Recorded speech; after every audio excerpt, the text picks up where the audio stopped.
stench of your soul is disgusting.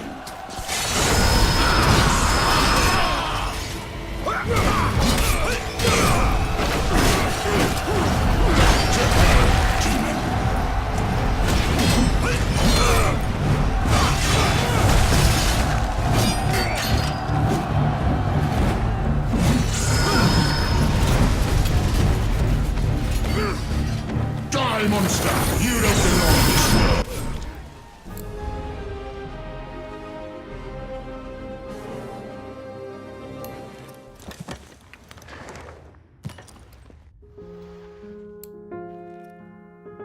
My pact. I will purge the world of your presence.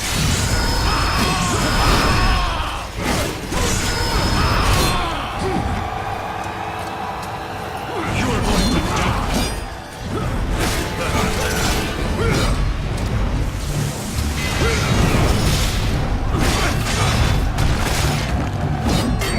Go to hell.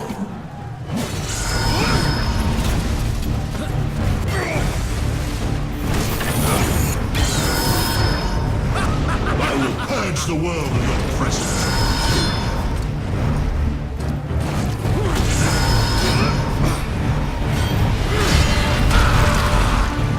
Tonight will be your last, Prince of Darkness.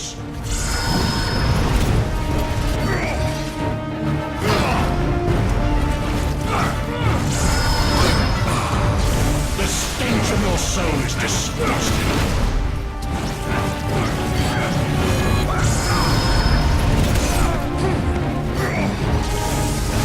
Purge the world of your presence.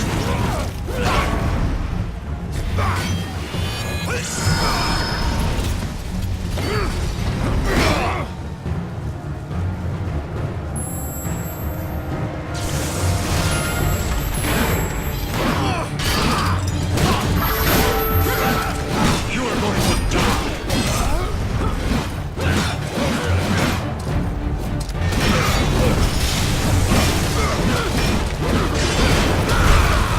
Back to hell.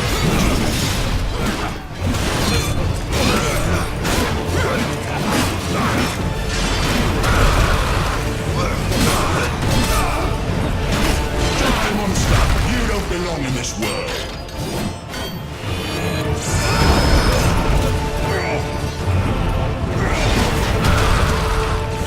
I will purge the world of your presence.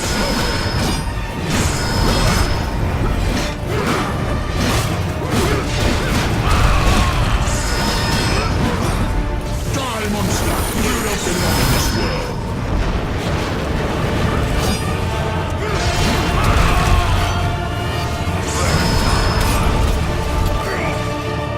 I will purge the world of your presence.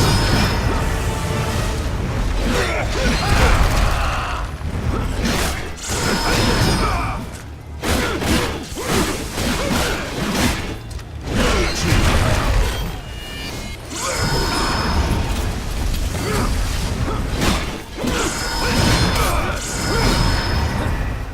Tonight will be your last, Prince of Darkness.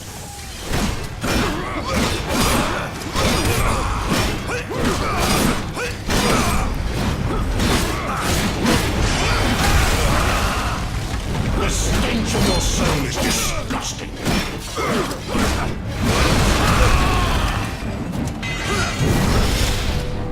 Come and face me.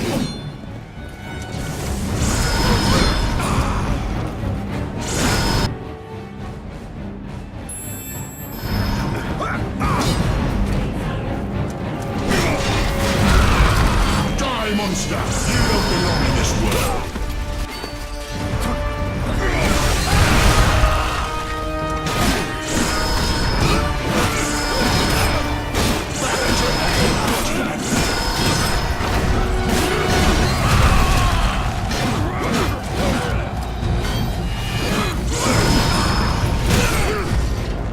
The stench of your soul is disgusting.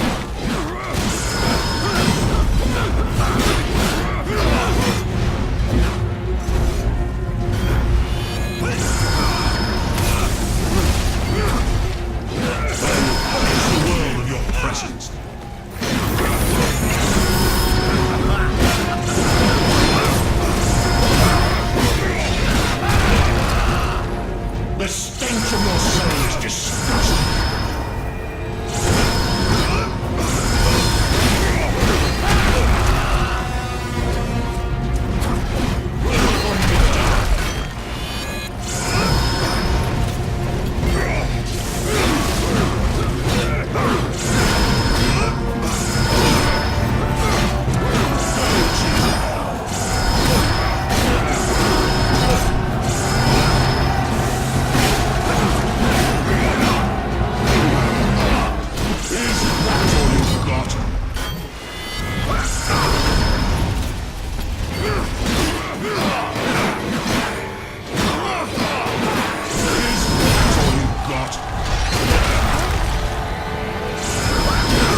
Christus vivit.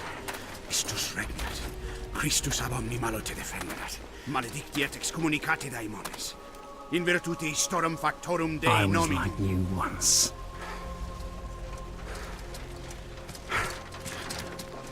But your God showed me another path. Messias, Emmanuel, Soter, Sabaoth, Agios, Inkyros, Athanatos, Jehovah, Adonai. That's why the power of your God cannot destroy. Because I am his chosen one. Et ab omni loco Ubi fuerunt haec nomina et digna Dei. Praecipimus vobis, at quae legamus vos ut non habeatus. Potestatem per pestem nec per aliquod.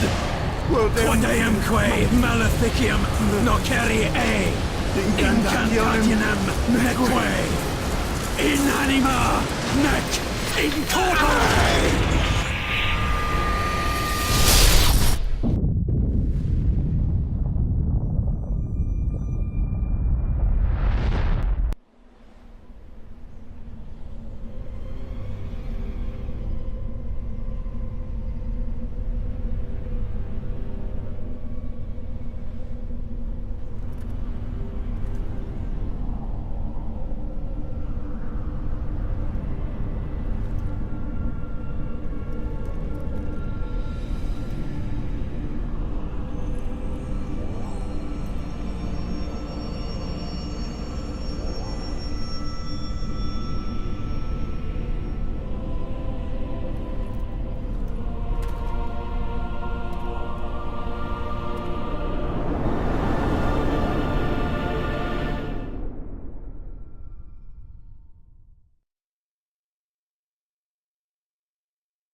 In ages long past, there was once a warrior who was both noble and brave beyond all measure. His deeds of heroism and skill in combat were legend. His name was whispered within the hallowed halls of men for countless generations. Yet now his name is lost. Lost in the mists of time forever. It is said that destiny delights in the misfortunes of men, and so it proved true for Gabriel Belmont. For even after defeating the Lords of Shadow and ending their reign of terror, his soul was consumed by the very darkness that he sought to destroy. As that ancient prophecy foretold, whomsoever defeats the Lords of Shadow will sit upon their throne to rule as the Prince of Darkness.